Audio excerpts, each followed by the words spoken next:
El talento crítico de Roque Dalton en su obra El Salvador, monografía, fue una bofetada intelectual a los grupos de poder oligárquico en El Salvador, pues la obra se convirtió en un manual para entender por qué el país se encontraba en aquella situación tan lamentable. Por eso, desde que salió su primera edición en 1979, no ha dejado de tener incontables ediciones. Pero ¿cuáles son los aspectos críticos que hacen de esta obra un libro de culto en El Salvador, pese a que Roque la escribe en la década de los 1960? Y cualquiera podría decir que el libro ya está desfasado. Sin embargo, mantiene masas de lectores jóvenes que se han unido a la tradición de su lectura.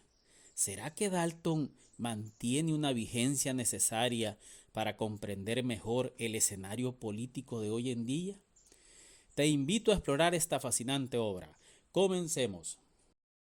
El Salvador, monografía del escritor salvadoreño Roque Dalton es un golpe intelectual, pues la obra desenmascaró las falacias de la historia oficial, en la que había omisiones importantes sobre la historia de los criollos de la colonia hasta la oligarquía vernácula salvadoreña.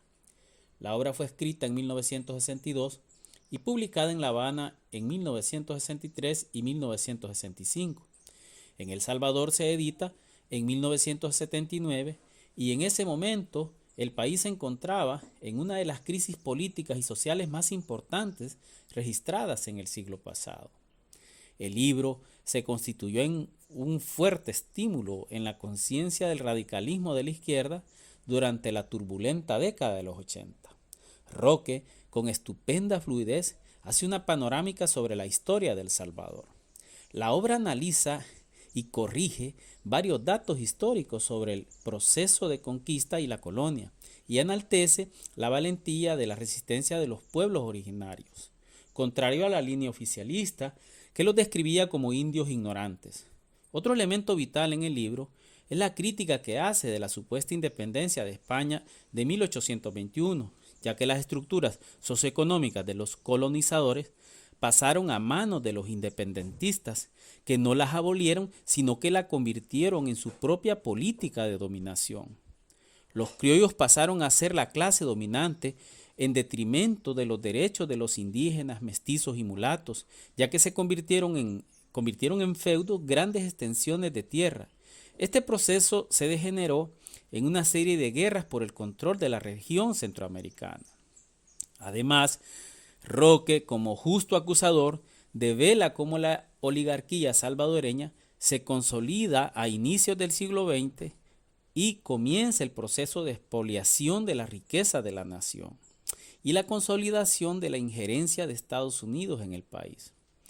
Aunque es necesario reconocer que en el libro existen procesos en los que no profundiza, como el caso de los terribles acontecimientos de 1932. Este asunto lo retoma de manera muy bien desarrollada en el libro Miguel Mármol, Los sucesos de 1932 en El Salvador. Para alguien estudioso de los temas históricos de El Salvador, el libro le parecerá un documento con algunos desaciertos históricos, y realmente así es, ya que fue escrito en la década de los 60, pero su importancia radica en que es un texto previo a los de David Browning con El Salvador, la tierra y el hombre, López Vallecillos con Gerardo Barrios en su tiempo, Acumulación originaria y desarrollo del capitalismo en El Salvador de Rafael Mengíbar, Las luchas de las masas en El Salvador de Mario Lungo y 1932 La rebelión en la oscuridad de Jeffrey L. y Aldo Laura. Por otra parte, Roque hace algunos pronósticos que no tuvieron correlación con el desenvolvimiento histórico del país, y esto era de esperar, sobre todo en El Salvador, cuyo proceso histórico está cundido de cambios repentinos y de gran impacto social. Roque Dalton escribió este libro en el exilio, en Cuba, con el fin de dar a conocer la historia jamás contada de El Salvador, y de esa manera desnudar la realidad de un pueblo subyugado por la explotación y la marginación. Y uno de los elementos dinámicos en el libro es la lucha social, la cual enfoca como vector clave en la interpretación del proceso histórico salvadoreño. Ese elemento Dalton lo aborda con suma coherencia histórica y es uno de los grandes aportes en su contenido. Partiendo de ese revolucionario enfoque, comienza a generarse las renovadas interpretaciones históricas que han profundizado en aquellos aspectos que Dalton dejó enunciados y otros que han sido incorporados como piezas faltantes del rompecabezas histórico, en las que siempre existen discrepancias. Roque, en todos sus trabajos intelectuales, nos dejó ese amor-odio que vuelve en su aporte literario en una necesaria recurrencia para entender mejor el origen y la naturaleza de nuestro pueblo, El Salvador. El Salvador, monografía, se convirtió en una filosa espada contra la cual no lograron oponer un contraargumento suficientemente fuerte para desacreditarlo, pese a que los intelectuales de la derecha elaboraron ensayos históricos en ediciones de lujo que solamente leyeron sus minúsculos círculos de lectores. Después de escribir este libro, Roque Dalton vuelve de manera clandestina a El Salvador. Eso fue en 1964. Pero es delatado y capturado. Roque Dalton pues estaba señalado en aquellos días por ser miembro del Partido Comunista y era visto pues como un enemigo del régimen. La dictadura pues lo encarcela y lo someten a un duro interrogatorio.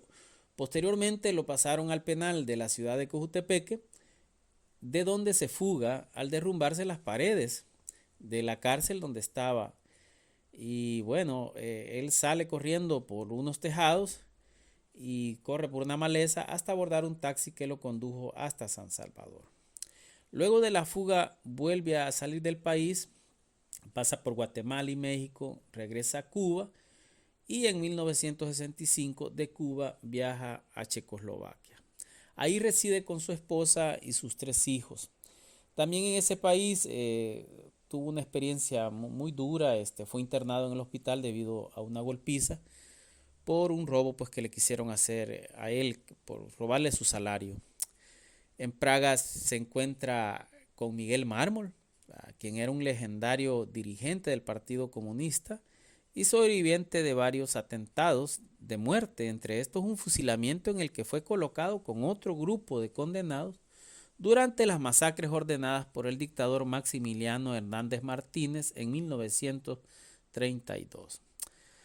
Con la entrevista que Roque Dalton le hace a Mármol, construye un grandioso documento cundido de datos sobre el movimiento obrero de principios del siglo XX, así como el surgimiento del Partido Comunista en El Salvador, el levantamiento campesino de 1932 y el posterior genocidio que costó la vida de más de 30,000 víctimas a manos del ejército salvadoreño. El libro que sale de las entrevistas lo tituló Miguel Mármol, los sucesos de 1932 en El Salvador. Este extenso documento también sirvió de punto de partida para realizar otros trabajos de investigación y entender el proceso de levantamiento y el subsecuente genocidio de 1932, que ahora pues hay unas investigaciones que vale la pena leer, son muy buenas. Dalton, entre otras actividades intelectuales y de activismo político, viajó a China y Corea del Norte. En esa ocasión pues fue invitado por el líder supremo Kim Il-sung. Luego visitó Alemania, Moscú, entre otros países, incluyendo latinoamericanos. Las obras conocidas del gran Roque Dalton, pues en su poesía tenemos Mía junto a los pájaros, San Salvador 1957, La ventana en el rostro, México 1961, El mar, La Habana 1962, El turno del ofendido, La Habana 1962, Los testimonios, La Habana 1964, Poemas, antología, San Salvador 1968, Taberna y otros lugares, Premio Casa de las Américas, La Habana 1969, Los pequeños infiernos, Barcelona 1970. Como ensayos tenemos César Vallejo, La Habana 1963, El intelectual y la sociedad 1969, Revolución en la revolución y la crítica de la derecha, La Habana 1970, Un libro rojo para Lenin, La Habana 1970, Miguel Mármol y los sucesos de 1932, en El Salvador, 1972, Las historias prohibidas del Pulgarcito, México, 1974, El Salvador, monografía, y una novela que se llama Pobrecito poeta que era yo. Al regresar al Salvador, se incorpora a una de las organizaciones, eran 5 militares, político-militares de la izquierda, que se denominaba Ejército Revolucionario del Pueblo, en el que colabora activamente. Pero debido a diferencias de criterios con los mandos, la cúpula de esa organización lo secuestra y en un simulacro de juicio fue sentenciado a muerte y le quitan la vida el 10 de mayo de 1975. Su cuerpo no ha sido encontrado y por ese hecho pues aún se siguen pidiendo justicia, porque sí, realmente la muerte de Roque Dalton se puede considerar un magnicidio. Roque Dalton tiene un lugar importante en la literatura de El Salvador, pues aún se siguen debatiendo sus ideas. Y el libro El Salvador, monografía, es un excelente aporte para comprender por qué El Salvador aún no ha superado algunos lastres del oscuro pasado. Soy Sergio Flores. Si te ha gustado este contenido, te pido que te suscribas al canal para seguir compartiendo libros e historias. Muchas gracias y hasta la próxima.